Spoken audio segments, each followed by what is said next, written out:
Hey, happy day 749 of What You Up To Now. She, being Sharon Horne-Ellstrom, also known as Pajama Grandma, thinking about the expression blood is thicker than water today, and got a lot of thoughts on that because I grew up in family businesses and worked in corporate America, so I've seen a lot of different sides of this whole topic of what people call nepotism, the hiring of related people. This is actually a much older expression than I thought. It's from the 12th century in Germany, where it was expected that blood relatives and relatives were treated better and with more kindness and taken care of over strangers and over people that weren't related to you, over friends. And the belief that we should and can expect more kindness from family than we can from strangers, and that more kindness should be shown to family than to strangers. Now, this hasn't been my own. It has been in some ways, but not in others in my own personal experience. Actually, in my family, the expectation has always been, if you're family, you're expected to work in the family business, and you're expected to work as if you own the business. You're expected to bust your rear and do anything you can and work as hard as you possibly can when you're performing a role in the family business. And I developed an extremely high work ethic and hard work ethic because of that, which I totally thank my parents for. And I don't think my kids probably loved it all the time that they were growing up, but I did the same thing to them. My daughter was at the fireworks stand with me when she was 3 months old. My son was selling fireworks when he was, he was 3.5, 4 years old too. So he was a cute little fireworks stalker and salesman back then, because I came from a really entrepreneurial family, and not only did I work in corporate America, but I helped with the family businesses on the side. We did fireworks, we did rodeos, we did all kinds of different things that my dad, who was an entrepreneur and an executive as well, got the family into, which taught us a lot. It taught me about all the different possibilities and all the different ways that you can earn a living, make money, and provide value to the world. Also taught me to be a super duper hard worker, so that I wouldn't feel like I had just got my position or my job because I was related to my dad or my mom or whoever was running the business. So the whole nepotism thing. And then when I went to corporate America out of college, I worked for really, really big companies. And big companies, all of them had policies and procedures against hiring family. Now, it was interesting because I worked at P&G and at Procter & Gamble, which is one of the biggest companies in the world. There were 5 brothers that all worked there, that all worked in different capacities in the company, but all in the same division. And I'm sure I don't think they were hired before the nepotism thing, but they all were great workers. They were great people, great workers, and they definitely were capable of filling the job. Now, the thing is, they never would have even known that there was a job available had a brother not worked there, right? So the oldest brother got a job there, and then all of the rest followed in line. And the company's position and thought was, okay, well, if Brian's a great worker, then John's a great worker. If John's a great worker, then Matt's a great worker. If Matt's a great worker, then Mark will be a great worker. If Mark's a great worker, and I can't remember the youngest one's name. Anyway, there were 5 of them there. So even in big companies where they have policies and procedures against nepotism and hiring relatives, and the rules were such that one couldn't report to one of his brothers. He couldn't work for one of his brothers as his boss and things like that. And a lot of companies, the bigger they get, the more they have guidelines and rules against that. But in reality, how does it work? It plays out differently in every situation. Just like every relationship is different, every family is different, right? Because now you're not talking about one person's thoughts and feelings. You're talking about a multiple of that. And not all parents take care of their children, right? Not all parents are great parents. Not all people take care of their relatives. Even in my own family, there's always different dynamics, right? There's the dynamic where one faction thinks they're better than other of the rest of the family. One group is got different values, more judgmental, more greedy, more self-serving and selfish than other people in the family. There's such a plethora of different behaviors within any organization, any team, any group. But with a family, I think that's just multiplied. And blood, we expect that everyone will be kinder in a family, but they're not. Sometimes they're harder on one another than they are on strangers. I used to joke that one of my sisters was nicer to her friends than she was to all of us, her other sisters. And, you know, it was when she was young, but now that's changed. But her friends came first. If she would have to do something or had a decision to make, whether it was with the family or friends, she always picked her friends. And I think that's a kid thing, but that's just the way it was. So an expression like blood is thicker than water, well, it can be, but just like anything else, it can be. It isn't necessarily true. It's totally situational, right? It depends on the situation, depends on the people, depends on the personalities. But it is a really interesting big topic.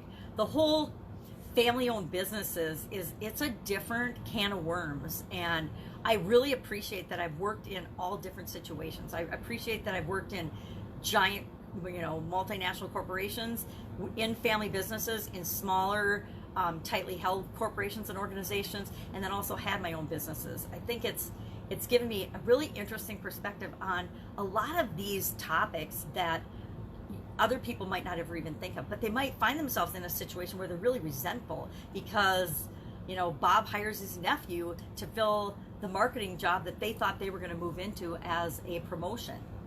And that causes all kinds of problems and all kinds of dynamics in organizations because people feel like they got overlooked or missed out on an opportunity. And, you know, it might be that the nephew is much more qualified for the job, and just because you're hiring from the outside isn't necessarily a bad thing. Like I said, every situation is different. And some families actually treat their relatives worse than they would ever treat anyone else. It's kind of like some of us actually treat ourselves worse and are harder on ourselves than we would ever be on another human being on the planet, right? That whole negative self-talk thing. And I would say that a lot more people have the negative self-talk thing than don't, even if they battled against it for decades, me included. It's amazing that so often our biggest challenges aren't from outside of us, they're from within us, and just believing that we can do what it is that we want to do and that we deserve to have and do and be whatever it is that we want. So blood is thicker than water is my topic for today. And I kind of picked it because, you know, I randomly go through this book and I just pick a saying that I haven't talked about yet. And I picked blood is thicker than water because my dad's youngest sister passed away this last week, and we're going to her visitation today. Her funeral's tomorrow, which I can't make it to. Well, I could, but I'm choosing not to. I'd rather go today when I don't have other obligations and other commitments that I'd have to move around. And I appreciate that it's a 2-day thing. I feel sorry for the family because I know when my dad passed away, I couldn't have done 2 days with people. There is no way. One fell swoop for the visitation and the wake was all that I wanted to be a part of. So more power to them that they can do that for their mom, but I don't think I could. So I'm gonna go see my cousins today, and I know it's bad, but I hate it when people pass on and transition and die. I mean, actually I don't personally, but that's my own perspective of death. But I'm sad for the family.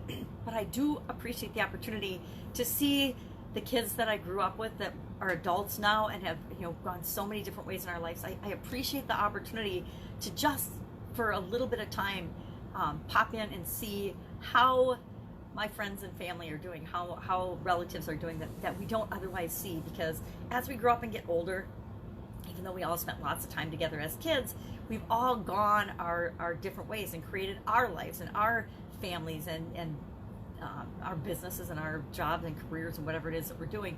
And it's fun to catch up and find out what everybody's been doing. So there's always an upside to every situation, right? Even when someone dies, there is an advantage and there's a positive thing that we can find and take from that experience, that situation. So I might be weird, but I used to hate going to funerals, and I would never go to funerals. I would find any excuse possible to not go to them. And now as I've gotten older, I appreciate the opportunity to reconnect and touch base with people that I've usually lost touch with.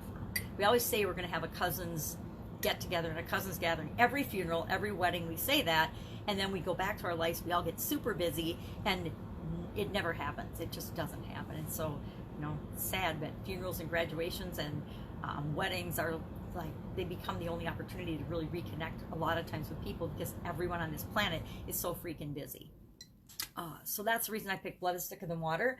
Today was day 40 of the fun challenge. So 40 days in a row, we've hopped online and done one fun thing every day. We pick one action, one fun activity every day that we just go out and do. We just go do it. It's an easy thing. It's an easy, fun challenge. You don't do a challenge about fun and then not make it fun.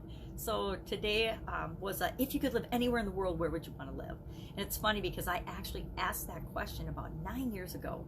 I was going through massive changes and transitions, and I thought, I wonder where people I know would recommend living. Because when we want to make a big choice and decision, we can explore all the options in the world, or we can ask people that we know, like, and trust what they think, what their experience has been. I have a lot of friends that have lived all over the world, all different places in the world. And so instead of having to research and study and find out what the internet thinks are the best places to live in the world, what do the people whose opinion I value think about the best places to live in the world? And the vast majority of people responded, where you live now, why would you move? Why would you live anywhere else? And it taught me a lot about my friends and about my own thinking and why we end up staying where we stay for so long. I wish that a few years back, before my vision got really bad, I had actually gotten that motorhome I wanted to get and traveled around for a year. I wanted to do that, and things happened and made that impractical, and so I didn't do it. But I sure wish that I would have, because I think I would have personally experienced different places and locations, and it would have made me better able to answer that particular question. I know the places I don't want to live and that I don't like, but I've got at least 2 handfuls, at least 10 places that I would love to live. And ideally, if we're fantasizing here, I would actually like to have like 7 small locations around the world where I could travel and go to based on how awesome their weather was. And I would go from place to place to place to place, and then I would probably let other people experience those places when I wasn't there. I mean, who needs 7 places to live? No one. But that's always been my fantasy, is, why don't I have 7 places around the world that I can just go to and live in? And what would those 7 places be? And the 7 places have changed slightly over the years, but not as much as you would think. It's kind of like when you do a personality test or an assessment, a DISC assessment. Tony Robbins has supports the DISC assessment form. It's like Myers-Briggs or whatever name it's called. There's a whole bunch of them now. Whenever you take one of those, you'll find that your core values and your foundational personality and your foundational way of behaving and being stays the same, even though you grow and develop and change, and you get better at certain things if you choose to get better at certain things. It's like that. Those things your core tends to be your core. Who you are on the inside is who you are. And it's basically, as you change and grow and develop, how much of the real you let out into the rest of the world, right? How much of the world how much of me am I going to let the world see? I guess that's it. How much of me am I going to really let the world see? That's it in a nutshell. So thinking about that today, challenges, of course, challenges are my jam. And I was trying to explain, okay, this is why family things are hard. I was trying to explain to one of my sisters yesterday about challenges and what my next challenge is going to be. And it's really funny because she reminded me that about, I don't know, probably 8 years ago or so, I did a year-long salad challenge. And pretty much all I ate for a year was salads and smoothies. And I had actually forgotten about that. I totally forgot about that and kind of blanked it out. But that's because I've done so many challenges, I kind of forget about all the ones that I've done. And so she was saying, oh, you mean like that salad challenge you did? I said, whatever. And some people, they're not our people when it comes to she's totally my people and my person when it comes to love and support and family and bouncing ideas off of that have nothing to do with business and work. But when it comes to business and work and professional development and things, she's definitely not the person I go to. So I was trying to explain to her about challenges and what I'm doing. She's like, what's your next challenge going to be? And she was listing off a bunch of funny things because she's super duper funny. And I wasn't appreciating humor, but I was laughing because she is super funny. But I can't remember what she was saying, but she doesn't get it. I mean, she doesn't understand the direction I'm taking with that, right? And that's because she's in a totally different perspective. She comes from a totally different background. She's got a totally different life than I do and that I'm creating. She always has had. It's really interesting. All 4 of us girls, although we all came from the same parents, had the same experiences, similar experiences growing up, and expectations, we have gone in very different directions with our life. It's really interesting to me to step back and look at that and think about that. but it's fun. Anyway, so challenges. I'm finishing up on 4 challenges that I'm auditing. Not one will go all month, or for a month. It's the One Funnel Away challenge from ClickFunnels, and I'm doing that again. And that one actually was the pre-work week this last week, and I didn't do it because I was doing 3 others. And I wasn't doing them all in. When I say auditing them, meaning I was watching the process, stepping back and watching the process. And I've done 2 of them before, and where I actually participated in the challenge and experienced the challenge as a participant. And now I'm stepping back and watching as an orchestrator, as the CEO of this process. And I've been doing that for a long time. I've been doing challenges for a long time and leading other people through them, but I have never decided that, okay, this is what I'm going to teach people to do, because it is a super cool way to launch their online business, to share their expertise, and to attract the people to them that they want to attract to them. And I did one beginning of the month. I did my own practice run of it, and now in March I'm going to do the real run of it and say, okay, this is my thing, this is my line in the sand, this is how I'm going to teach people to do this. And so as I'm doing that, I'm collecting and studying what other people have done, what kind of success they're having, and I want to start doing podcast interviews about people that lead challenges and how they lead them and how that's impacted their business. So I'm ferreting that out, and I will have a car ride today, so that's kind of awesome, except it'll be dark, so I'm not sure I'll pull that off. So I can usually in the dark think and plan and do some things. Although the sister I'm going with is a talker, so I might not get to do anything or anywhere, which I appreciate, because I am not a talker. So, okay, I'm not illustrating that and demonstrating that in my videos and podcasts. I apologize. I guess I am a talker, but she's definitely a talker, and so she's got things to say, and I like to listen to her because she's amazing. That's it. That's all I've got today. Go out, have an absolutely amazing day. Think about how blood is thicker than water impacts you in your life. Does it? Think about a fun thing you can do today. And if you could live anywhere in the world, share that in the comments below, because I would love to know. I am in a big transition period. I'm finally finalizing separating all the assets with my ex-husband, and getting, divorce has been, since 2015. So it's 5 years ago now. It's time to get all of this stuff done. House is under contract, knock wood, everything goes awesomely, and I can be done in this transition phase. I was joking the other day that I feel like I am in a position right now that I was in, because in some ways, not in all ways, but in a couple of ways, I'm in a similar position that I was in like 25, 30 years ago. And it isn't like ideal. And I'm talking about my living situation right now. And I'm so ready to transition to the next thing. So go out, make it a fantastic day. I will, of course, be with you tomorrow to just kind of touch base with what am I working on, what's working, what's not, as I transition from the brick and mortar world to the online world. And if I can help you in any way, hit me up, ask the questions. Always ask. When in doubt, ask. The only thing that can happen if you ask is somebody won't answer, or they'll say no, right? That's the worst that can happen. No one ever died by asking a question. Okay, maybe somebody did, but nobody I'm aware of. All right, catch you tomorrow. Bye.